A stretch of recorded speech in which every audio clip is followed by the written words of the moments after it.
got pride, got reason. If they wanna go eat, then you know I'm gon' feed them. If you're coming for me, hope you're ready for a demon. I can feel the blood creeping up from the heathens. Got will, got fight, got pride, got reason. If they wanna go eat, then you know I'm gon' feed them. If you're coming for me, hope you're ready for a demon.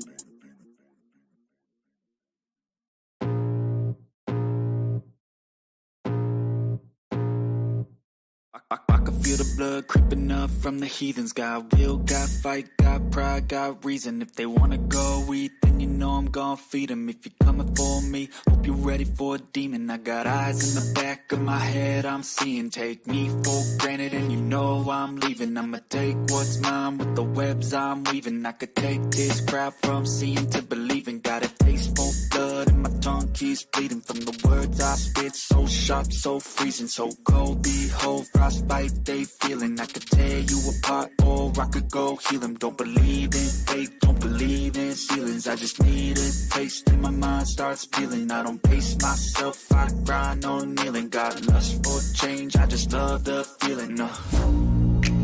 I ain't gonna give up. Got too little time, I'ma live up. Head down, push forward through the tough times. Cause anything worth doing is a tough climb.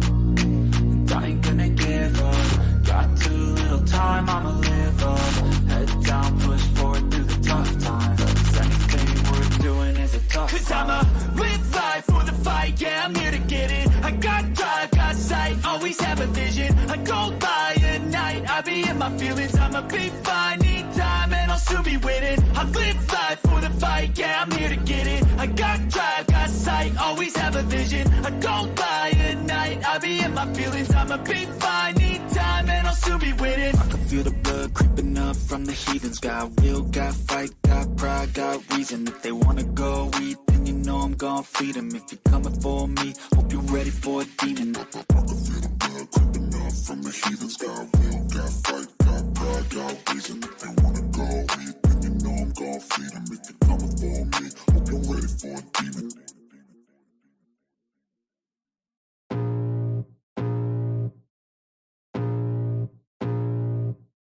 I can feel the blood creeping up from the heat.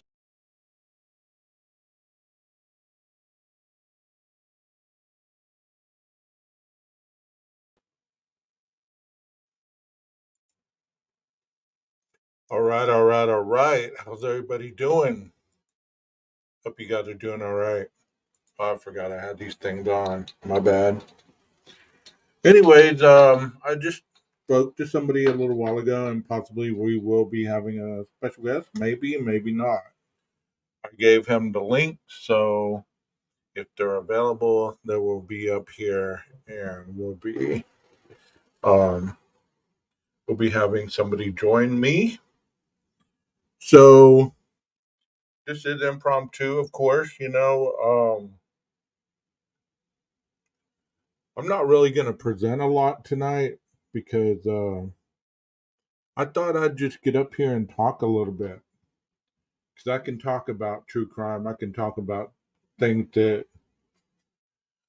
I'll end up showing you some stuff, but right off the bat, not really going to start talking or showing stuff like I normally do. Um, Man, you are nosy. I gotta wait and see. I can't even announce it because I asked them and they haven't really. They said, "Yeah, let's talk about it," and I sent them the link, but I don't know if they're gonna show or not. So I don't want to say, and then they don't show up. You know what I'm saying? I want to address some things. First of all, my name is 12 Gauge. Welcome to my channel once again. I want to address some things that you know during the day. I post stuff on the community tab, and today I posted something about my members only for tomorrow, and it got flagged because of the brutality of the thumbnail that I used, and I was kind of bummed out because I like that thumbnail. You know what I'm saying? So let me show you something. Let me show you my community tab. And I'm not doing this to start drama with other people, but you know what? Some people need to be blasted because they think they can say what they want behind the scenes and nobody's going to see it. Well, I just realized who this person was, and I can probably understand why they said what they did.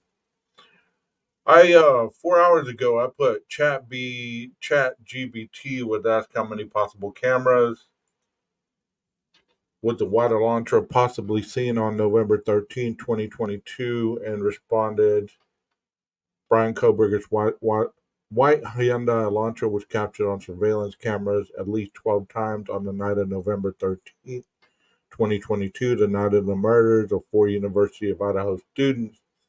These sightings helped law enforcement track the vehicle's movements and ultimately led to Koberger's arrest. The footage from these various cameras played a crucial role in linking him to the crime. And I just put interesting stuff. And of course, it says 8 likes. But this individual had to put their 2 cents in, which is appreciated. You know what I mean? And wow, there's more on here. I didn't even see this stuff. So let's see. Let's see what they say. They say when Ann Taylor asked Payne in open court if he had any video where Brian's white Elantra was identified, Payne replied there was no video where Brian's white Elantra was identified. Huh? How is that? Did Payne lie to the defense? By posting this, you are spreading false information. Court records say there is no video that identifies Brian's car. And what I said, you're free to type that as well and see what you get. Which I meant, you go to that page and you type that in and see what it says. I'm not spreading anything over other than what I got out of it. Same as your interpretation of what Ann Taylor meant when she stated what she did. That was a motion to compel, not the trial. And then somebody came and said it was still a court document with witness testimony and become part of the court record. If there are videos of Brian's Elantra, then Brett Payne lied under oath, a felony punishable up to 5 years in prison. I believe your source is mistaken. Then somebody says, of course there is video. Why do you think they were looking for a white Elantra with no front plates? Where do you think the information in the PCA comes from? With all due respect, you're the spreader of misinformation. Exactly, 12. And then somebody else says there's no video of the white car south of Moscow on Highway 95 after the crime. It was not caught on camera again until Johnson, Washington. Then I guess she says, I said no video of the white Elantra that could be identified as Brian Koberger's, and I stand on that. In my opinion, the PCA is a fragment of Payne's imagination. So, I thought that was interesting. You know, it's like you post something and people kind of go, it ruffles their feathers, so to speak. Which, like I've told y'all many times, I post things and people answer it the way they want to. I mean, I'm no Nazi. I'm not gonna tell people what they can respond and what they can't. You know what I mean? And so that's very interesting. I mean, I watched a video earlier today, and I hope she gives me permission to play it. I actually liked what she had to say. I haven't followed her before, but I liked what she said about it.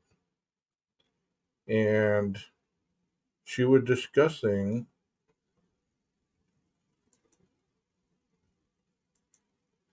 about um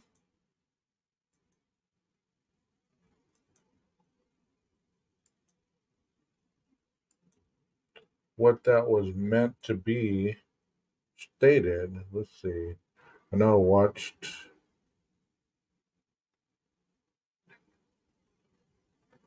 I'm trying to find it. Hold on a second, guys. Her name is Viviana FFS. And let's see where she puts.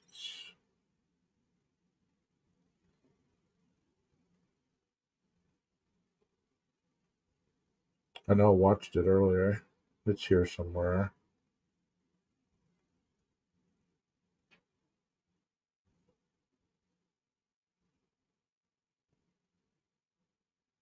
Oh, here it is right here. So let's watch a minute It seems that because I like her interpretation of this. I mean, and I hadn't even followed this person before. If y'all don't know who this is Viviana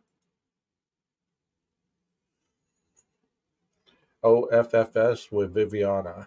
So let me go ahead and play this. She said Payne said no footage of Kohberger car. Well, listen to what she says.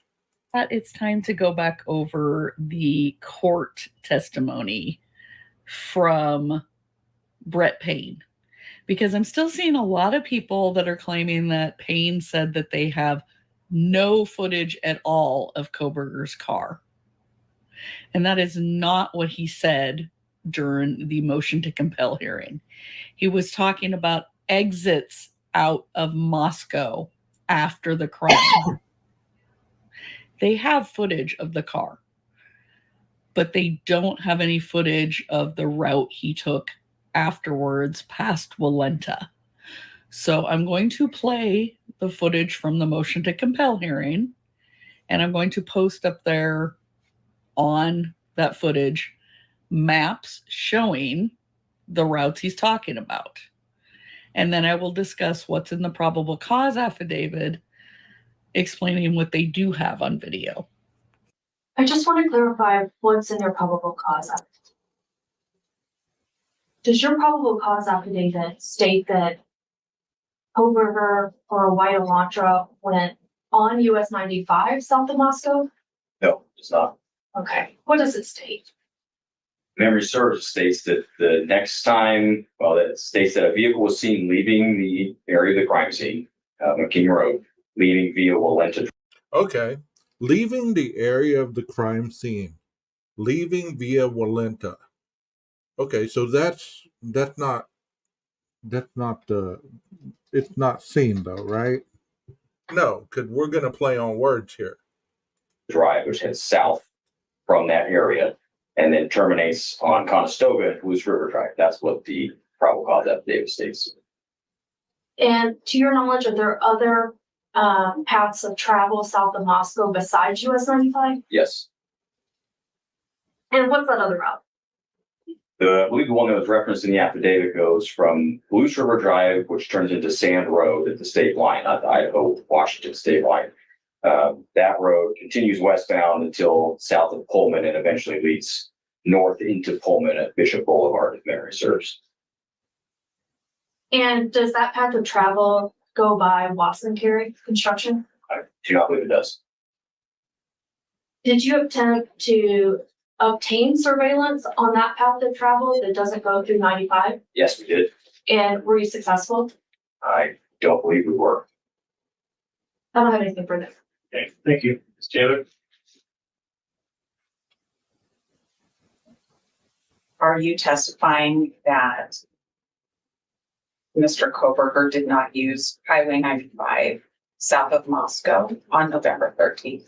I'm testifying that there are various routes that a person could take south of Moscow to include Highway 95. There are also several others.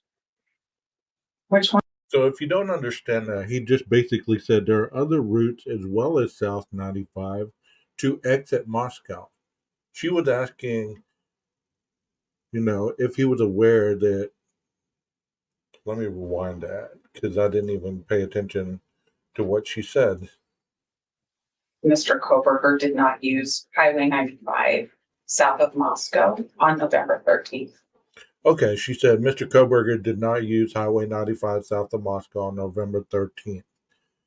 I want you to understand whenever lawyers talk like this is putting out a statement for if there was a jury in here, so they would remember this statement because she's stating it in a question just like a fact. So for her to say Mr. Koberger did not use Highway 95 south of Moscow on November 13th, that implants in people's heads and says, oh, so he must have not have, they must have not have got him on camera. I'm testifying that there are various routes that a person could take south of Moscow, to include Highway 95. There are also several others. Which one does your map depict? I believe the map starts well south of Moscow, more towards Genesee, and there is the line that starts there. However, I would direct you to the paragraph at the beginning of the map that says this is a possible route to travel between the two locations. So you're just not sure. Yes, ma'am. Okay. That would include then Highway 95 south of Moscow. Yes, ma'am. And that would include other possible routes. Yes, ma'am. How many video surveillance attempts did you make to get video from businesses or homes on all of those routes? I do not recall, but it continued for some time, attempting to find additional video footage. What did you find? Nothing to my recollection. Not one video depicting the car. To my memory, no. Good enough. Okay, so that basically makes people happy to say, okay, then they didn't have any video of him leaving Moscow because that's the only way out of Moscow. Okay, but he said there was numerous ways out of Moscow other than that, and they caught him back allegedly by Genesee. I don't want to get into all that, but I'm just showing this because I liked her interpretation of how she presented this. And I don't believe that she's one-sided on this. I believe that she stands for facts. And she's able to break it down in a way that it makes sense. I mean, come on. Thanks. So nowhere in that did he say that they have no video of Koberger at all. So the people claiming that are misinterpreting what took place during that motion to compel hearing. He was specifically talking about routes leaving Moscow after they saw the vehicle leave the King Road neighborhood. Now, what do we know for sure that they have video of him on? This is evidence that has been released publicly. Of course, we won't know till trial everything that they do have him on, because there's obviously going to be other video we don't know about. Okay, so this is the PCA talking about when he is seen in Pullman before the murders. And it's talking about how at approximately 2:44, the vehicle consistent with the description of suspect vehicle 1 was seen traveling north on Southeast Nevada Street at Northeast Stadium Way. Then at approximately 2:53 a.m., a white sedan, which is consistent again with his car, was observed traveling southeast on Nevada Street in Pullman towards State Route 270. 270 connects Pullman, Washington to Moscow, Idaho. So here is a map showing what it would be like traveling northeast on Southeast Nevada. So he's seen heading up that direction towards the Spark building. Then he is on camera seen heading back towards Stadium Way on Nevada Street. And I also highlighted where Highway 270 is. Now from the PCA, he was next seen on camera footage traveling westbound in the 700 block of Indian Hills Drive in Moscow at approximately 3:26 a.m. and westbound on Steiner Avenue at Highway 95 at approximately 3:28 a.m. So here is where 700 Indian Hills Drive is. And then it looks like he would have taken Indian Hills Drive to Rose Street to Steiner. And then there is Steiner at the intersection of Highway 95. And as far as these cameras are concerned, I went on Google Maps one day because I was bored, and I have a video of going all around that area and picking out and photoing cameras. So there's a lot of cameras in that area as far as what the PCA states. So why don't you check it out on my page? It's you see a camera on the thumbnail, so possibly you could check out those cameras. You know, as I said, there was 12 or more. I didn't say that. This chat GB whatever said that. Now, the PCA then says there are multiple videos obtained from the King Road neighborhood that showed multiple sightings of suspect vehicle 1 starting at 3:29 a.m. and ending at 4:20 a.m. These sightings show suspect vehicle make 3 initial passes by the 1122 King Road residents, then leave via Walenta Drive. Now, this would likely be the route that he took from Steiner, although he could have turned right onto 95 and then left onto Taylor. So if it makes you feel better, just say the white Elantra took this route instead of you being triggered and thinking that Brian's white Elantra took this route, then do what makes you feel better, because we don't want triggered people or offended individuals who can't handle other people's thoughts without having to become angry, arrogant, start yelling, calling them idiots and everything else under the sun. So if it makes you feel better, just say white Elantra.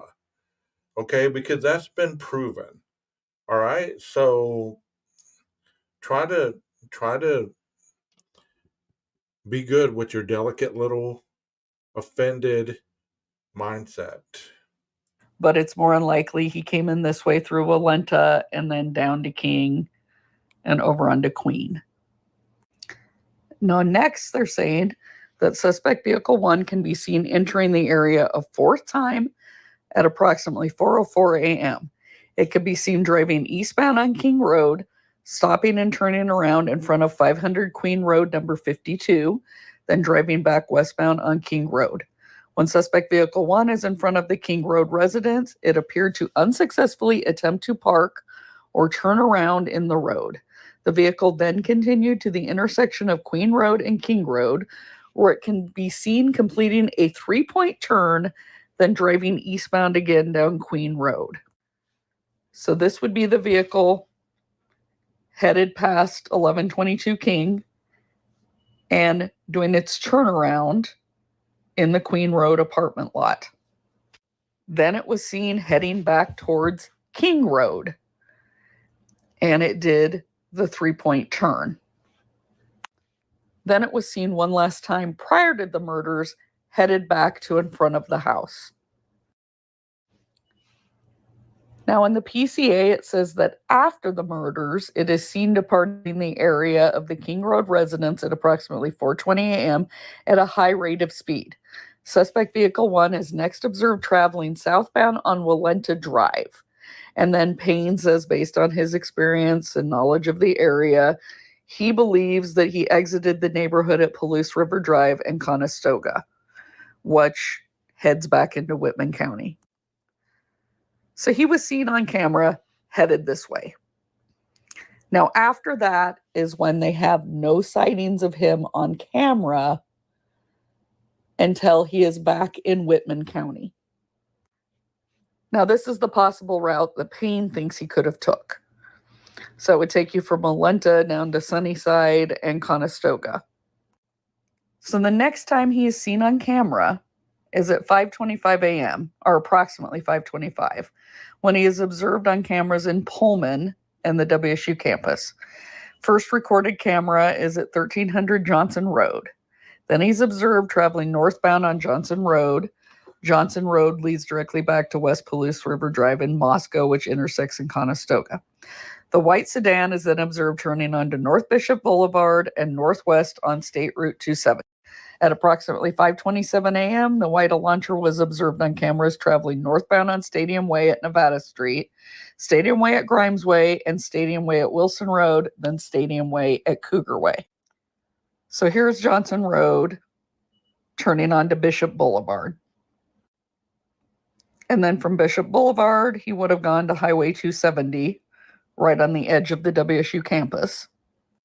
And then 270, he would have turned on to Stadium Way. Then he'd be seen at Nevada Street, Grimes Way, and Cougar Way, all the way up towards the Coliseum. And that is consistent with the route he would be taking to get back home to Steptoe Village. So as you can see from the probable cause affidavit, he is caught on camera at several locations.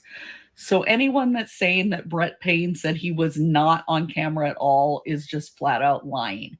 That's not what was said during the motion to compel hearing.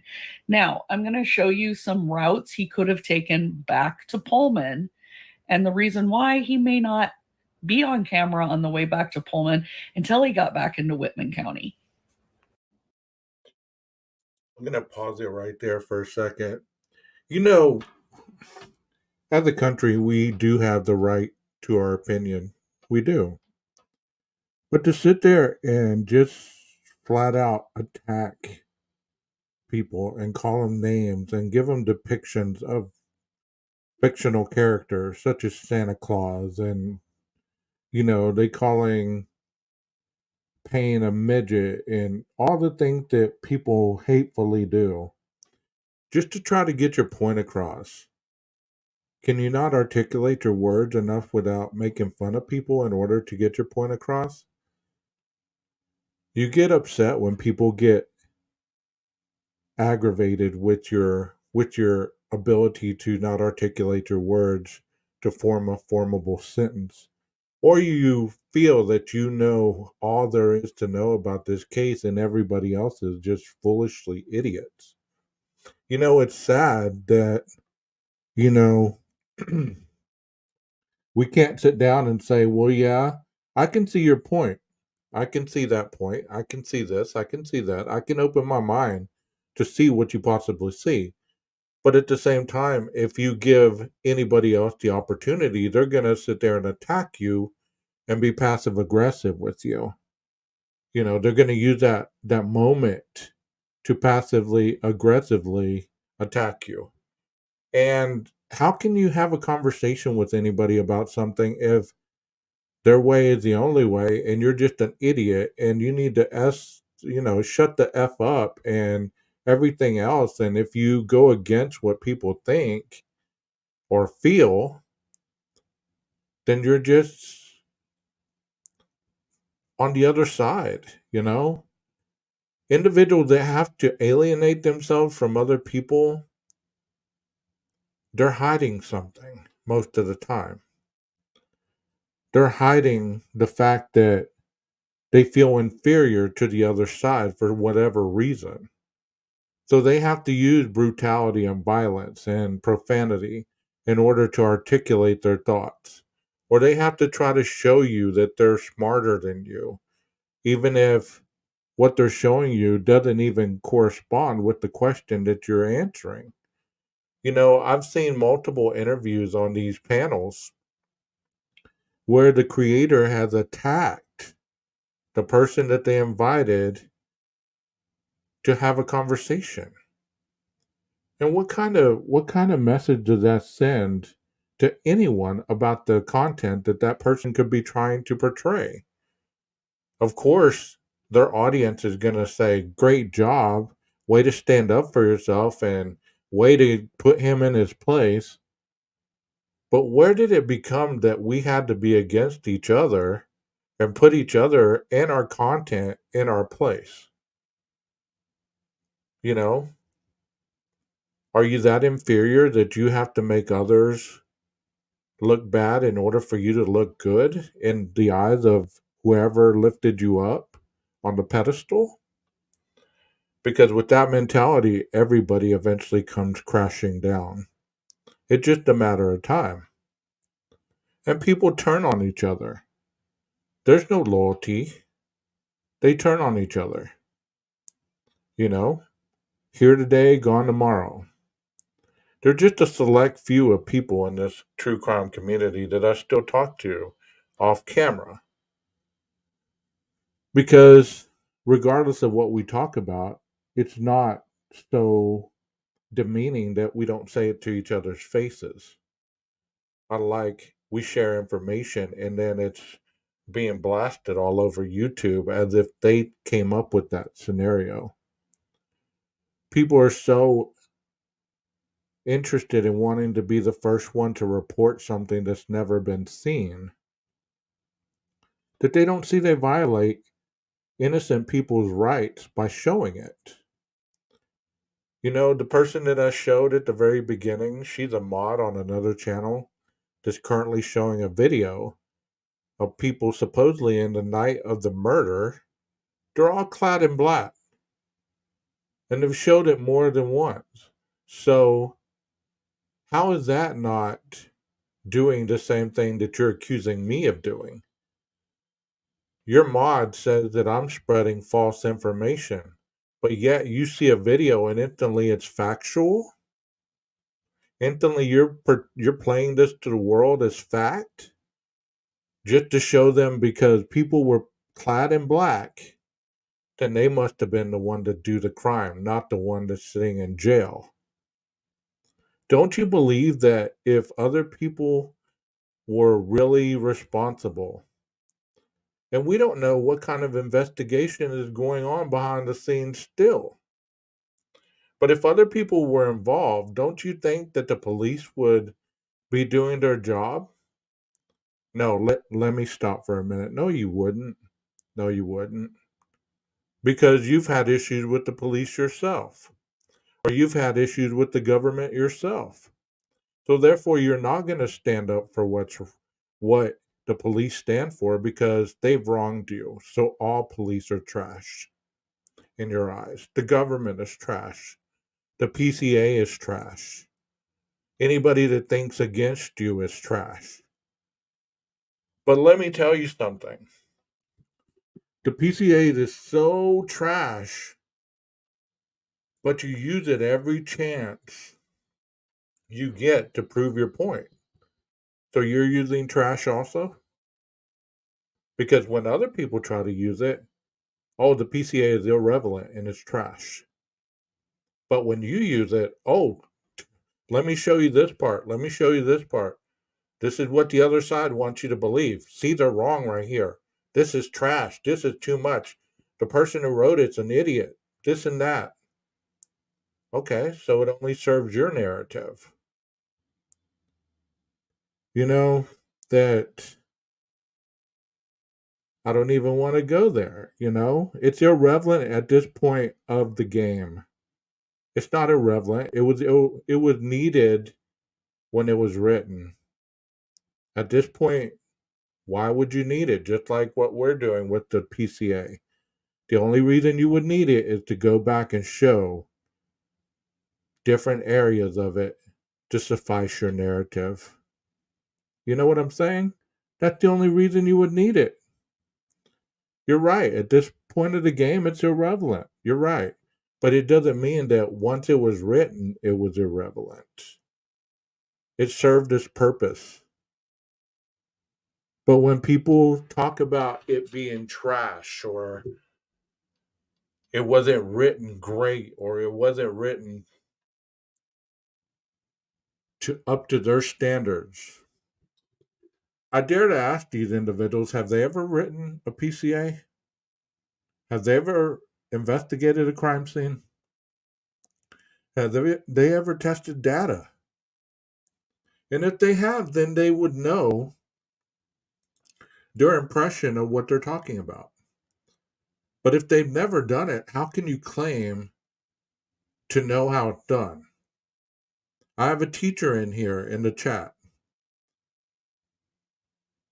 Unless you've ever presented material to a group of individuals to try to get them to see your point, and you've been able to break it down where it's simplified in order for them to get the knowledge that you're trying to portray,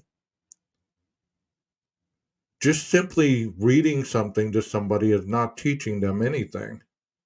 because you're incapable of understanding what you're reading, and you can't comprehend it enough to simplify it so other people can get the gist of it. A real teacher is able to do that, you know? Well, let me finish playing what Viviana has to say. Okay, so this is one route.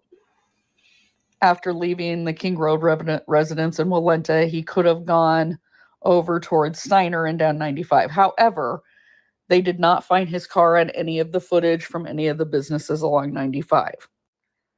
Now, this is that route that Brett Payne thought he may have taken, Conestoga to Palouse River Drive. And I would think that there would be some cameras from houses along here that would have caught him. So it kind of feels like maybe that's not what he took either. And then this would be the route going from Palouse River Drive over into Whitman County. Now, it is possible that some of the houses past Walenta on Conestoga and Palouse River didn't have security cams or ring cams, or for whatever reason, their motion sensors didn't catch him. And I imagine this route going onto Sand Road likely wouldn't have had any cameras out in this rural region. So it is possible he was able to slip by after Walenta without any cameras catching him. Now, this kind of shows you the route better, going from Conestoga down to Palouse River Drive and then Sand Road, and then going clear up through to Johnson Road and back to Pullman. Now, he also could have taken this way, which would have bypassed Wasankari Construction, because you'll remember that Ann Taylor was asking about footage from Wasankari. So he could have turned off before he got to Wasankari.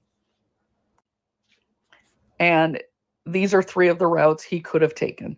So he could have actually gone back onto Highway 270, Highway 8 onto 270. He could have then gone down that other route that turns off by Wasankari, or he could have gone up north to Airport Road. Now, Airport Road does have 2 view cameras by the airport. So I imagine if he took Airport Road, they would have caught him on there, because Washington DOT does save their footage. Now, this is the one problem with Idaho. Why they do not have any Idaho footage from traffic cams is because Idaho DOT does not save traffic cam footage. Washington does, Idaho doesn't. So that was a big problem in this case as far as Idaho footage. And this further outlines those rural roads he could have taken out of Moscow. So again, it's possible he did not get picked up on any cameras after Walenta.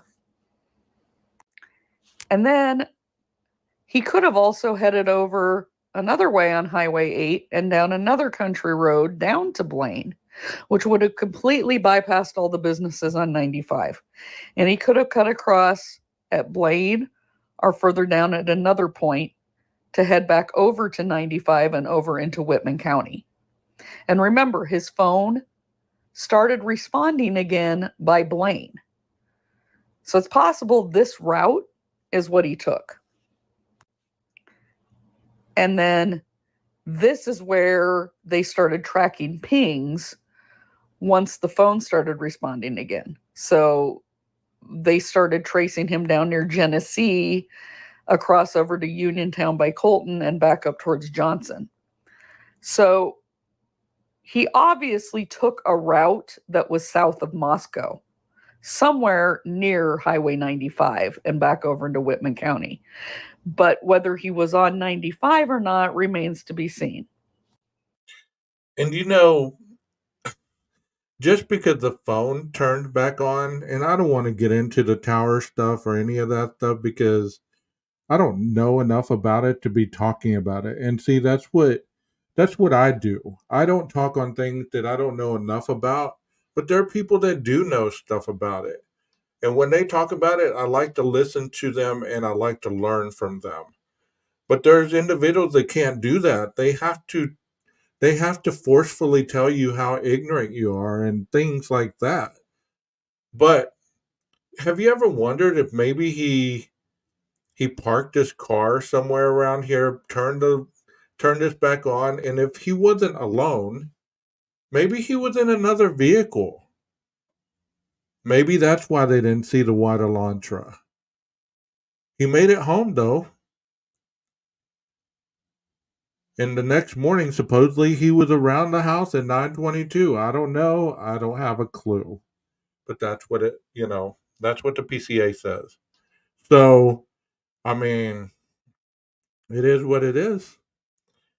Let's finish this up, and then I got some other things I want to talk about. And then this is just kind of the full map view where you can see the route from Moscow kind of down towards Genesee and then over to 195 and back up to Pullman through Johnson. That's the route that the cell phone pings kind of make them believe he took. Now, if he were supposedly over at Hawaii Park, I don't believe he would have pinged near Blaine or any of that at all. This would be the way also that you would take going down to Hawaii Park. He would have no reason to go down Stadium Way towards Highway 270, honestly. The way I've always taken to Hawaii Park from Pullman, and everybody else that I know, is to go out past Sunnyside Park. So you go down Grand Avenue and then turn onto the highway there and then turn onto Old Hawaii Road and head off that way. You would not head towards Moscow at all on 270 or go down Stadium Way headed towards that intersection. So if you're coming out of his apartment, you would go down onto Stadium Way, then you would take a left by the Jack in the Box, by the way, because it's at the intersection of Grand Avenue and Stadium Way, and you would head on to Grand Avenue. And just so you can see coming out of his apartments, if he couldn't get onto Brandy Way because of the car accident that night, he could go around the other way from Garden Road over to Valley Road, and then Valley Road connects to Stadium Way. Now, I put a little X right here because he was seen coming back by Johnson and Johnson Road. And if you were clear over at Hawaii Park, you would not head back to Pullman through Johnson Road. That would be clear out of your way. He would have had to cut back clear across east over to Colton, which would make no sense. And I just don't believe he was at Hawaii Park. I just don't. Given the directions he was seen going on Stadium Way, Nevada Street, everything down to 270. And then after his phone started responding again, where pings were, and also where his car was caught on video on Johnson Road, you would not be coming back from Hawaii Park on Johnson Road. You just wouldn't. Coming back on Johnson Road is consistent with coming back from the east, from Moscow. Of course, we're going to have to wait till trial. We're going to have to see the full cast report. We're going to have to see what they found GPS-wise on his phone. But I just don't believe he was west of Pullman or south of Pullman. I believe he was east over in Moscow during that time frame that his phone was not responding. But hopefully these maps helped a little, and hopefully this cleared up that they do have his car on camera at multiple locations. It's just the routes leaving Moscow after Walenta that they don't have his car on camera until it's seen again over in Whitman County on Johnson Road. All right. I thought that was interesting. I really did. But, I like to open my mind to a lot of different things. I'm going to show this video of the cameras. And I could be wrong. I'm okay with being wrong. Just don't call me an idiot. Don't call me names. I mean, if you can talk to me like an adult, we can have a conversation. Just don't act like you know more than me. I mean, you have inside information, spit it. I want to know it too. It's like saying, I know this, but I can't tell you. Why can't you tell me? then don't bring it up. And I'm not talking about anybody, I'm talking about in general. Because there's a lot of people that do it. Or they claim to have hidden messages to show certain things happened that other people can't see, which makes them more special and more proficient in this true crime community. More power to them. Here we go. It goes pretty quick, so this is, and I even put the addresses up there. I'm not trying to dox them, but these were where I found them. This was at 1358 Walenta Drive. It's right here on this post.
Soundstripe. Okay. As you can tell, I'm not a very good videographer. I suck at it, so did the best I could. Hope you enjoyed that. But back to what I was saying as far as a lot of things that I was saying earlier. You know, the one thing that saddens me about this true crime community is the fact that there's a lot of misconceptions, and instead of clearing them up, people enjoy the mystery of making people. It's almost like giving starving people little pieces of meat and having them follow you because they're starving. I found this earlier, and once again, this website could be wrong, but I thought it was interesting. I typed in, even when a phone is turned off, there can be, can it still be tracked? And it says, even when a phone is turned off, there can be residual traces of information that might be used to infer certain details. Here are a few ways that might happen. Location data, if a phone has a persistent battery or if a certain hardware components are always on, it might still emit signals or store location data that could be accessed when the phone is turned back on. Cellular and Wi Fi connection. Some phones might be able to connect to a cellular or Wi Fi network, even though when they appear to be turned off. Depending on the hardware and the firmware, this could potentially leave a trail of network activity. Data stored in memory. Data in volatile memory RAM is usually lost when the phone is turned off, but non volatile memory like flash storage retains data. If forensic experts can access this memory, they might find some information stored before the phone was turned off. Battery and power management. Some phones have low power modes or background processes that can be active even when a device seems off. This can sometimes lead to residual data being accessible. I thought that was interesting. And for no other reason other than I was inquisitive on wanting to know about whether a phone could be tracked, not necessarily just in this case, because I was watching the first 48 and they were trying to catch this guy who had shot somebody and they were doing the ping information. And I was wondering, okay, if that guy's phone was off, could they have caught him? And so I typed that in and that's what I got back, you know? So I thought it was interesting. So I don't want you to get it twisted because I don't lose my temper. Um, it may sound like I do, but you've never seen me mad. None of you have ever seen me mad. I'm a very assertive person whenever somebody is trying to overpower me, whether it be verbal or physical. Doesn't mean I'm mad. Doesn't mean I'm pissed off. Doesn't mean I got my feelings hurt. Doesn't mean that I'm upset. But in this case, it's almost like you can go and type something and then run off as you're flipping me off without giving me the luxury to respond. I'm going to throw a flash bomb at you and then I'm going to run off. And without giving me the opportunity to respond. I mean, and even if I do respond, you've already have your mind made up. So there's nothing I can say to change your mind. So, and that's fair. We don't all need to be cloned, but my issue with the true crime community sometimes is people can't be civil. What makes it so hard to be civil? What makes it so hard to see that other people are trying to do the best they can with the knowledge that they have in order to interpret what they're finding? It's when you start accusing me of something that I'm going to come back and accuse you of something because you know what? I can tell you many creators have a lot more questionable content than I have on my page. I don't have those conspiracy theories on my page. Most of the stuff that I present is real life stuff. So, if you want to come at me for that, go ahead and come at me. I've had a crazy lady stalking me before when I first started on here. And I don't say crazy as in a derogatory content. I say it in the aspect that her thoughts were scattered, her information was false, and her accusations about me were false. So it's interesting that we can't get along. That we can't get along. It's like you have something that somebody views as a threat and instantly they send their mods over to stalk you, to report back what you're presenting. That way they can use your content or they can, all of a sudden start talking about this. If you have questions, just come over here and ask me. We can talk it out. If you don't understand it, hell, I can try to show you how it's done or even make it simple that you can understand it. That way you can go and present it. But don't do it the undermining way. I mean, come on. In my community post, I can post what I want on there because guess what? It's associated to this channel. So when somebody comes and they put something in there that makes it seem like, well, I'm going to come into your community post and I'm going to set you straight because you're spreading false information. False information. Okay. Well, go back and tell your creator of the page the reflections really aren't real. They're just a beam of sunlight reflecting off an object, creating an illusion. It's not real. So maybe they need to get off the drugs or quit smoking so much, and they would see clearly that that's not what we see. But you wanna follow these people, and then you wanna claim that their information is facts. More power to you. More power to you. But don't expect me to believe your idiocracy based on your reality. Keep it on your side of the street. Let me have my enjoyment over here. Let me live in my own little world. Let me live in my little world. Don't like what I present? Quit coming over here. I don't cause drama with anybody. But tonight, that really, as Jeff H. would say, that really grinds my gears. You know?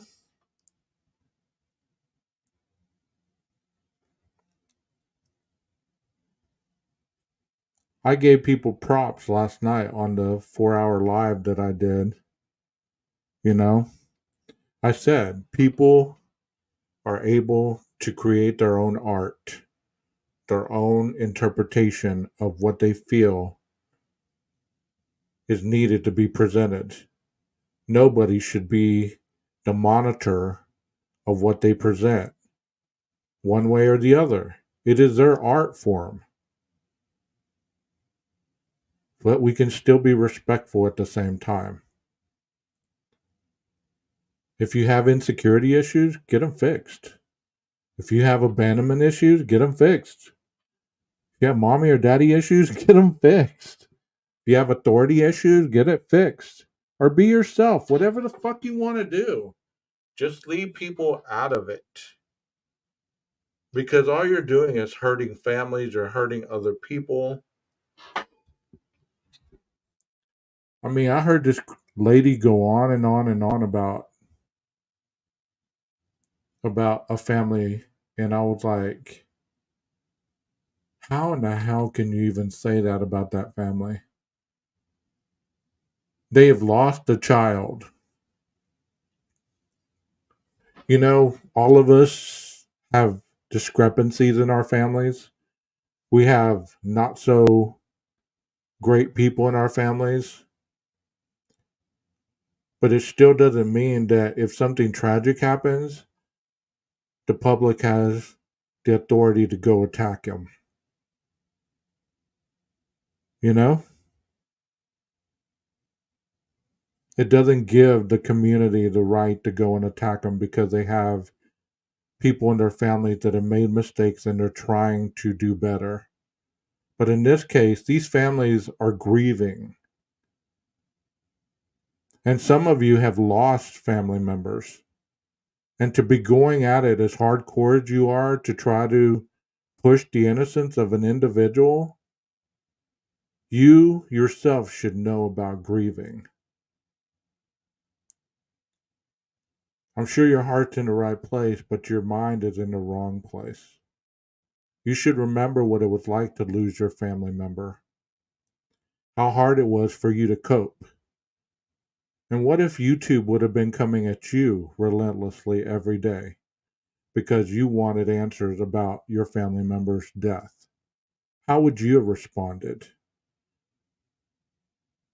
I believe these families have responded in a way that I cannot even imagine responding that way. I would have broke. But that's just me. Because when you're grieving, your mind's not right. Your emotions are all over the place. And it's terrible that anybody would ever have the audacity to say anything about somebody's family who lost somebody in such a terrible way. Death is final. There's no coming back from it. So all the joking and all the accusations and all this other stuff is pathetic.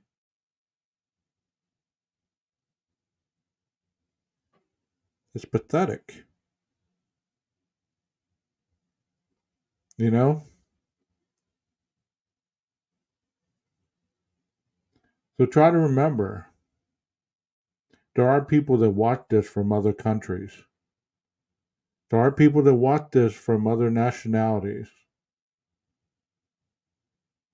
And I bet some of them are wondering why we can't get along as Americans. What do those Americans, what's their problem? They can't get along. They have to divide each other. It used to mean united we stand, divided we fall. Now I'm not so sure. Now I'm not so sure. But I just wanted to get on here a little bit and I guess vent. I don't know. I haven't really talked on here just to talk like this. So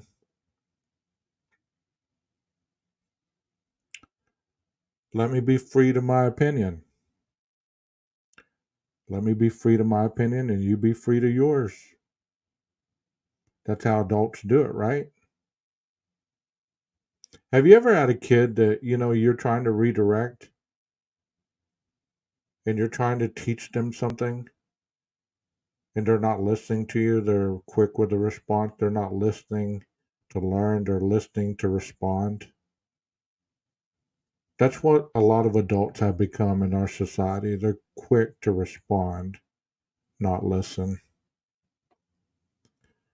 Because they feel if they listen to you, then you're overpowering them, or you're trying to control them, or you're trying to manipulate them.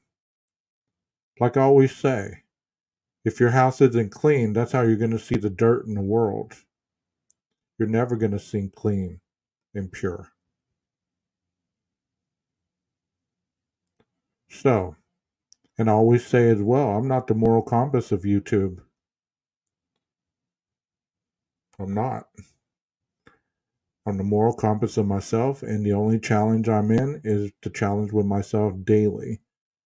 Because if you walked any steps in my shoes, you would understand being me, it's not easy. And you can take that and you can make it a joke, or you can make it a meme, or you can do whatever.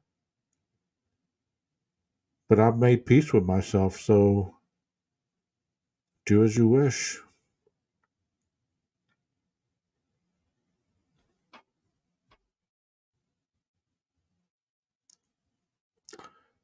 I guess that's all I got to say, guys. Yeah, Texas, I decided to get on here and just kind of grind my gears a little bit. I guess that's what I should have called it. I was hoping a special guest would come up, but he didn't answer my my email.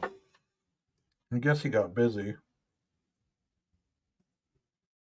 Or he started hearing what I was talking about.